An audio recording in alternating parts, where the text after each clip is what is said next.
Have you ever been frustrated with people and you're like, this is common sense? Yeah. Some people don't have common sense. You're remembering that you're a spiritual being having a human experience. It's not the other way around. I mean, most of it. Oh, now we're moving to most of it. Can we take responsibility for all of it? I create all of my own stress because I have to let go of control. Today on My Conscious Dad, you're going to get a peek into the inner workings of a father-daughter relationship, learning how to communicate effectively, expressing yourself thoroughly, and loving each other wholeheartedly. And now live from the KHTS studios in Old Town Newhall, California, here's Jazmine Urbina and her dad, Alex. Good afternoon. You're listening to My Conscious Dad. I'm your host, Jazmine Urbina, here in the studio with my dad, Alex Urbina, right here on your hometown station, AM 1220 KHTS. So today I get to hear my dad take responsibility for our relationship and take ownership for all of my mistakes and insecurities. So we're going to be talking a little bit about how your kids' results are your results. What does that mean to you? Absolutely. For me, I believe that, it takes a big person to take responsibility for not only their results as a parent, but it takes a big person to also own the results of their kids as well. Not just when things are going great and they're proud of their kids for their accomplishments, but also when things are going bad. Being willing to look through those filters and realizing that, hey, there's either something that I'm not doing, or there's something that I need to be doing, or who am I not being, or who do I need to be to cause a shift in that. But you know what, Jazz, before we get started on this topic, I want to do a little cleanup. Are you good with cleanup? Sure. So I want to first play a segment from last week's show. Okay. So I'm going to kind of throw you in the hot seat here and surprise you. So go ahead and play that segment for us. Poster that so when we were growing up, me and my sister fought over a lot of things: shirts, clothes, CDs, whatever. So growing up, when we would fight over things, instead of figuring out how to get around it, you would just take it.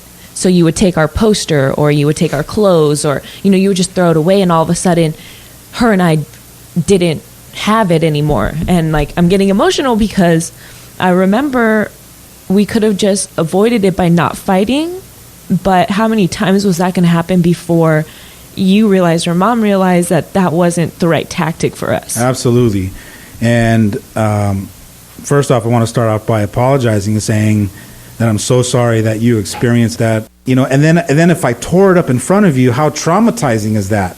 Especially if Aaron Carter was the love of your life and I'm tearing it up to a little girl, that's like, you just stomped on my heart. And so, I over the weekend, it really stuck, to me, and I kept thinking about that part of me where I was unconscious and not aware and not realizing what kind of a difference I could make with you guys, because you were so young and you and your sister were so impressionable and looking up to me to be that leader, to be able to teach you guys how to do conflict resolution. And I want to let you know again from the bottom of my heart, I'm so sorry, and I want to make it up to you. And so this is how I decided to make it up to you. And so, oh my God! For those of you that can't see, she's getting an opportunity to look at an Aaron Carter poster that I bought off of eBay, because it really it breaks my heart to know that I hurt you like that, and I want you to know that I'm so sorry and I love you, and I hope that you take this as an offering of my love and to clean that up for you. Thank you. I mean, he looks like he's 12 and I'm 20 now, but that means a lot. Thank you. Yeah. And so the conscious parent, the conscious dad, it's not about being perfect. It's about being aware and realizing, when we make mistakes, it's, can you clean it up? Are you willing to go the distance and to make up for it? And this is my way to say I'm so sorry and I love you, and I didn't mean to hurt you in that moment, and I hope that this makes up for a portion of it. It does. Thank you. I too was thinking about the scenario, and neither of us had even talked about it after the show. We just kind of let it roll off and brush off. But I do remember being young and going through, feeling like it was a traumatic experience, and so this really does make up for it, not just having the poster, just the act of it. So thank you. And I hope that now that you're a powerful young lady, that you can figure out how to share that with your younger sister. Maybe you could take turns. This month you get it, next month she gets it, and you guys can hopefully take this as a sign of offering of me saying I'm sorry to you and hurting you in that moment. And that's the part of me that I never want to go back to, and I'm glad you brought it up, because it gave me a chance to clean that up so that I can, let it go and then figure out how to continue to reinvent myself. And so this is part of me reinventing myself and saying I'm sorry. Thank you. I accept your apology. And so let's get back to, your kids' results are your results. And what I mean by that is when you have your babies, when they're young, hopefully you made a conscious commitment to yourself, to your wife, and to that child that you were going to teach them how to be powerful young men and women and confident in society, and be just to be a contribution in the world. And I hope that you made that commitment, that you keep on that commitment, that it seems like some parents they get excited in that new moment where they get to be a father or a mother for the first time in their life, and they shoot out the gates very strong, and they're actively participating in the growth of their kids, and having family meals, and sitting down and opening up powerful conversations where the kids are learning and growing. And it seems to kind of die out a little bit right around age 7, age 8. And then as parents, we start to kind of focus on, how to make more money or how to get that promotion. And we kind of take our focus off of our kids. And it's a lifelong commitment. Some of my friends are starting to have kids right now, and a lot of the things that I hear them say is, I'm not going to do this or that my parents did, or I'm going to do this for my kid. And I think that's great, but sometimes I have to almost be like the bad guy and say, okay, but how are you going to do this? Or how long is that going to last? You have to realize that the first couple years, yes, they're important, but as they get older, 8, 9, 10, all the way, to 15, those years are really important. We're really impressionable as kids. And, you're right. It helps when they're younger, but to keep going, just to keep doing it, till they're out of the house, even, when they're out on their own. Yeah, it's very easy for you to take, to be proud of your kids and their accomplishments and say, look at my son, look at my daughter, look what they're creating. But, when you flip that coin, on the other side of the coin, you have to also take ownership and responsibility for their downfalls, for their mistakes, when they have bad behaviors, when they're acting out, or when they're talking back. The powerful play is to sit there and say, who am I being, or who am I not being? Or what am I doing, or what am I not doing that has my kids showing up like that in the world? To be able to do some self-reflection as a parent and look at yourself, I think that's powerful, because something's missing in you.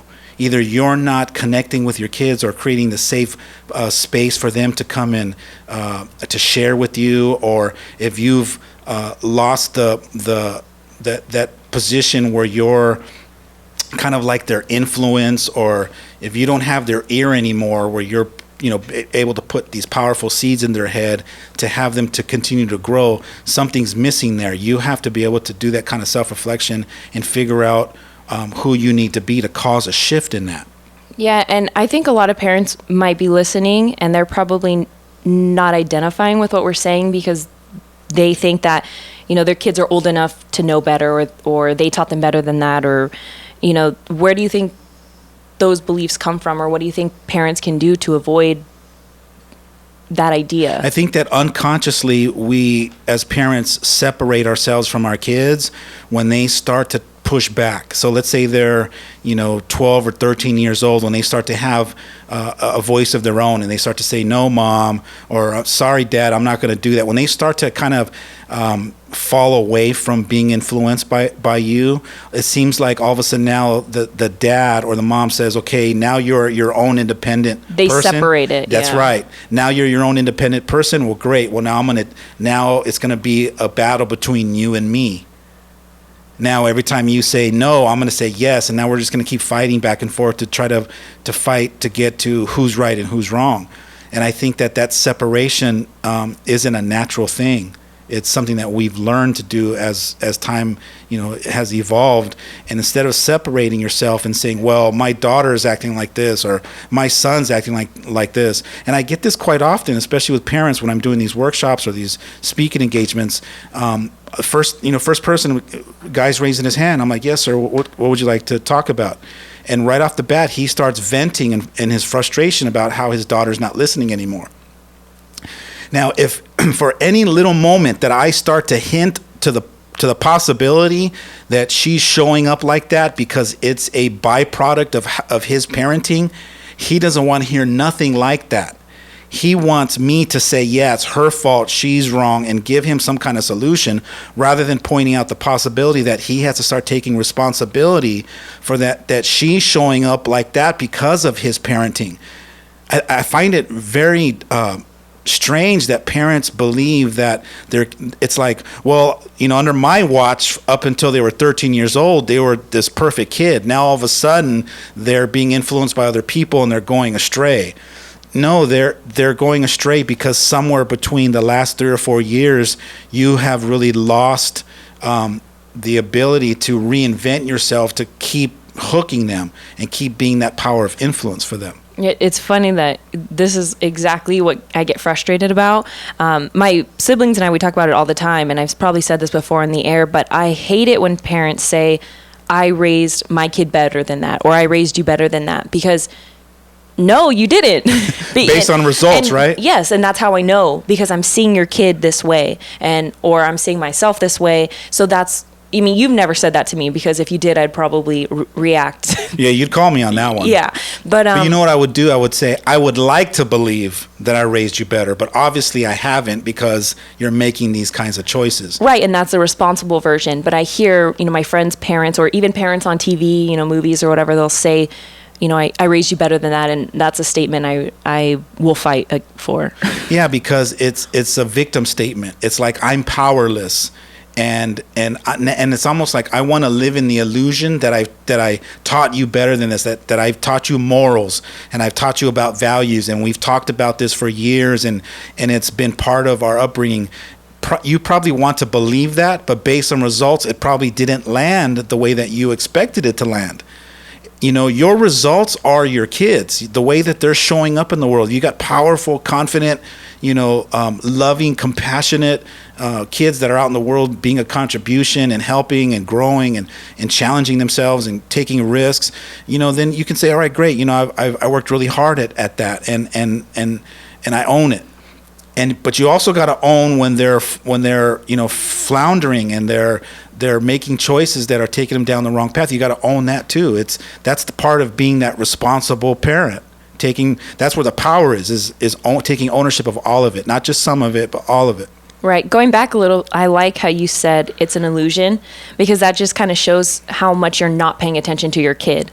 You think it's this way, and it's really that way. But that's what unconsciousness is. It's an illusion. You're living in the illusion that things are okay, or she needs to figure this out, or you're coming up with excuses and you're making up stories, but it's all an illusion, and this elaborate story that you've made up, which is called unconsciousness. When you start to get conscious, you start to really look at those things and start to go, wow, you know what? Maybe my daughter's showing up like that because I've allowed her to be like that for so long.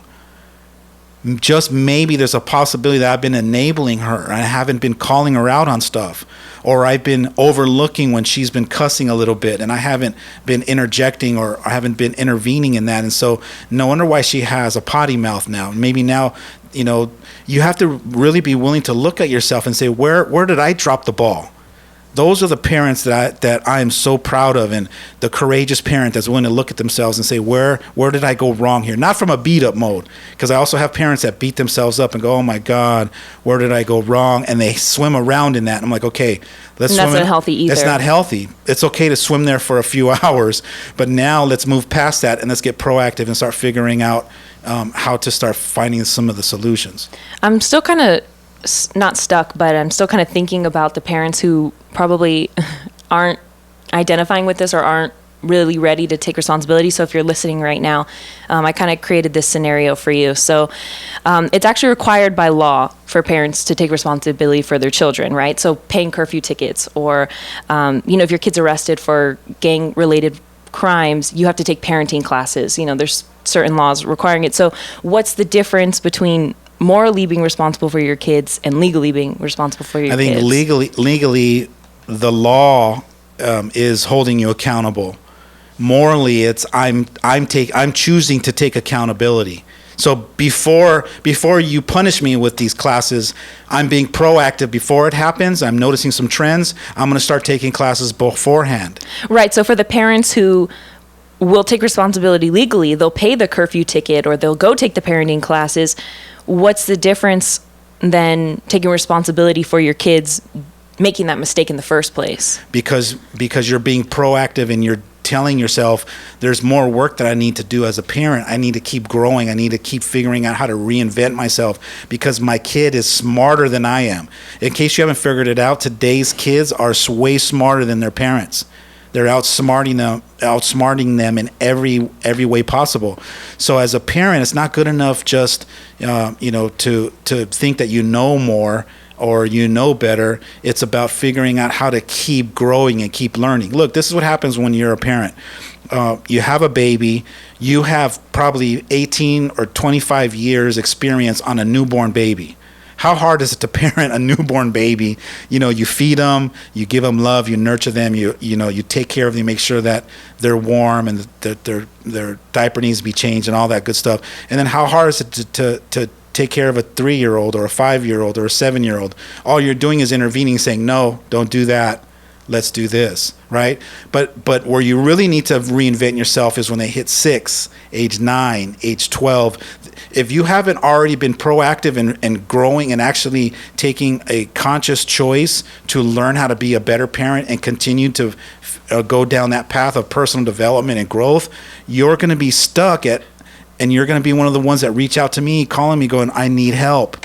My kid is, and it's like, they didn't turn out like that overnight. Like they didn't wake up one night and all of a sudden they got bad behavior. Something happened gradually. There were some warning signs that you didn't look at and say, oh my God, I need to start learning how to be a better parent, be more effective from the responsible version.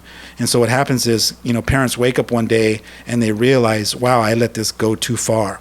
And it's not even so much about teaching, preaching to your kids what's important and values and everything. It's who you're being, because we're watching you. I literally learn everything that I know, and I'm everything that I am because of you and Mom. I pretty much just like little carbon copies of you that's a little different. But I hope that it was based on who I was being as an example rather than what I was saying. That's what I mean. I follow, and I think most kids follow what we see or how we feel. We don't follow based on what we hear you say. That's right. And in my early 20s, the hardest part for me to grasp, and probably the learning curve was right around 27 when I realized I need to stop drinking. I need to stop, doing these things that I'm doing that's out of integrity, especially as being a coach. I was a coach early on in my early 20s, but there was a pivotal moment there where I was like, okay, I can't keep coaching and then doing some of these things because my kids are watching that. And what a hypocrite I'm being. And so there is that learning curve where you have to decide as a parent, do I want to be the example or do I want to just keep pretending that they're going to listen to my words no matter how much I think I am an expert or act like an expert? You're not an expert unless you're leading it, unless you're being the example. Stay tuned for more My Conscious Dad right here on your hometown station, AM 1220 KHTS.